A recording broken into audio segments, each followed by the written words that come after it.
The original animated GIF of the frog came from a company that makes clip art, with the intention to illustrate, via a unicycle, certain principles of physics for a textbook.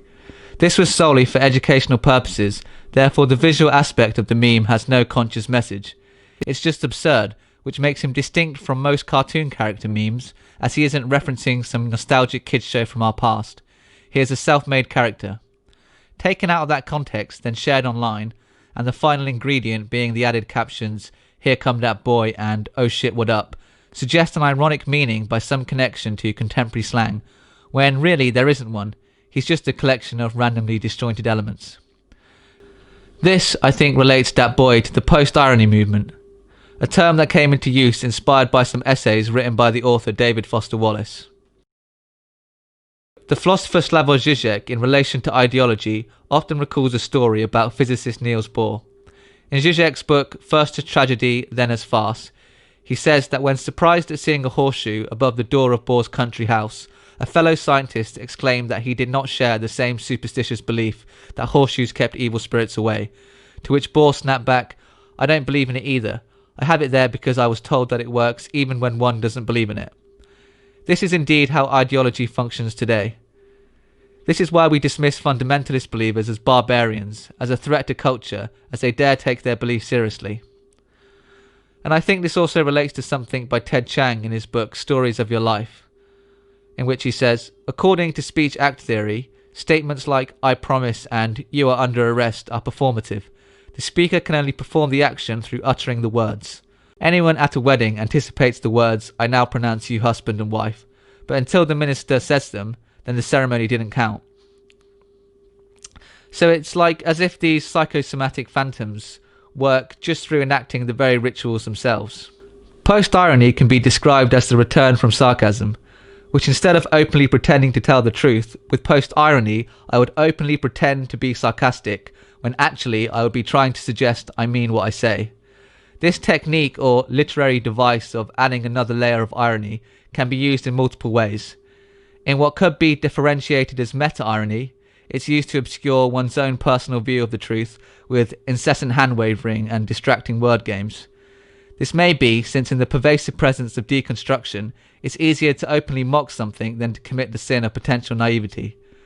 But at its most deviously clever, this technique can be used to support one's own ideology by showing another level of sympathy with the fact that the ideology put forward can be mocked and deconstructed, but also simultaneously saying that there is some redeemable quality about it. This irony serves not as a critique of the ideology, but as a function of it. Post-irony might have its roots in the idea of camp and unconscious works of art that are so bad they become good. Unlike the film Sharknado, which consciously tries to be bad, but something more akin to the film Lawnmower Man, which has so many aesthetic flaws, yet despite this, it's so convicted of its own ideas that it's hard not to go along for the ride and extract the meaningful qualities. This balanced juxtaposition has also effectively been used purposefully. From Slavoj Zizek's 2012 lecture, titled On the Desert of Post-Ideology, he talks about a Lars von Trier movie, Breaking the Waves, and I think the same idea is shown in von Trier's subsequent film, the Palme d'Or-winning Dancer in the Dark. This film has two opposing genres, a depressingly bleak documentary-style portrayal of an immigrant as she goes blind, combined with a singing and dancing musical, which is a genre known for being overtly happy. To paraphrase Zizek, this acts as an equilibrium filter which cancels out the difficult parts at the extremes, making each end of the spectrum palpable. So, for meta-ironic memes, one interesting quality it has is the transmuting of purpose into a geometric formula and the inventive ways which that can be pushed into abstraction while still retaining its original recognizable frame of reference.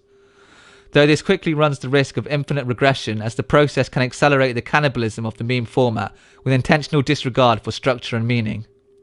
So let's take a look at another specific type of irony, anti-humor and anti-jokes.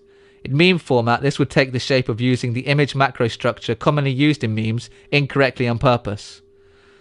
So then let's take this even one step further to anti-meta irony, which would be an anti-joke using the format wrong while referencing the very meme format itself. So this then leads us to what I consider the holy grail of memes, or the meme of the covenant, or the fabled singularity of memes, which of course would be the anti-post-ironic one. This is only theoretical since there is no simulacra or deconstructing sublime abstraction. even the self-aware kind. The post-ironic is already ironic, so the simple act of negating it is meta. With something unironic, you simply invert it or flip the script. With post-irony, you have only a few seemingly random attributes. So for example, to negate a meme based on expectation, you simply subvert expectation, and you've created an anti-meme. But how do you subvert a frog on a unicycle? Attempts to subvert or negate these types of meme will result in a creation of a post-ironic negation, a kind of stalemate, since post-irony is a quality lost in the very act of negation, for the post-irony itself obscures what makes it truly negational. Okay, so my theory as to another reason for the popularity of Dat Boy may be in the image of the frog. As such, we must go back some years to Pepe. Pepe's origins are from an online comic strip and was similar to Dat Boy in the sense that he's just absurd. Although the key difference is that he is crudely drawn, looking as if he is going through the tribulations of life. He was a kind of everyman and not in any way glamorous or show-offy. He was a happy-go-lucky character replying the phrase "feels good man" when questioned why he pisses with his pants down. That was the punchline to the original comic and all Pepe was. I mean, the situational comedy is relatable as we've all either been caught or have caught a friend doing something quirky or personally strange, but his chilled out demeanour and lack of defensiveness, which we may all strive for, adds up to something just kind of simply mundane and comical in its absurdity. In any case, for whatever reason, Pepe becomes this hugely popular meme and something of a poster child for memes themselves in what might be considered their golden age.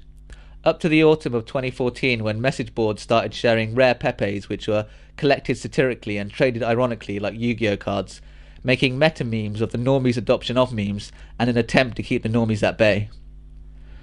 Now, the high rate of male teenage gamers that frequented the message boards of dank meme sites such as 9gag and 4chan made it no surprise that between Gamergate's Age of Darkness in 2014 leading up to the 2016 presidential candidacy, political correctness was a large theme, that it only seemed inevitable that Pepe became co-opted by conservative-leaning memers on 4chan's poll board, and he became the locus point in this event that could only really be described as an occultist revival of the ancient Egyptian god called Kek, the Lord of Chaos. This is what Grant Morrison describes in his disinformation lecture as sigil magic, a pre-Dawkins term for mimetic magic and its evolutionary fight for survival. This whole event has been analysed in lots of videos on here, so I would really encourage you to go and see them. So this association with the right wing meant Pepe was politicised and a point of contention in the culture wars. He was deemed an adopted symbol of the alt-right, even going so far as to be accused of being a hate symbol by some commenters, including the Anti-Defamation League, though they did mention his context. But I think this definitely accelerated Pepe's demise.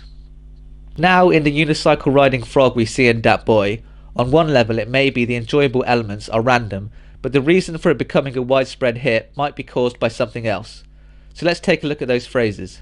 "Oh shit" is an exclamation of surprise, while "what up" is a greeting for someone familiar.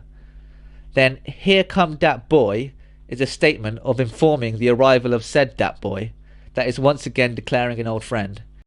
Perhaps in this vague frog we are seeing a meme that at once reminds us of a previously loved one, yet unlike him, he is neutral and even cute.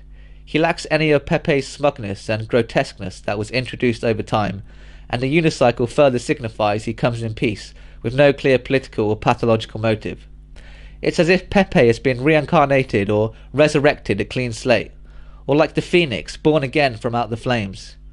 This may be like a secret meeting among past followers, a version of the Christians drawing the fish in the sand before the Romans would come for the Messiah and the execution of his followers.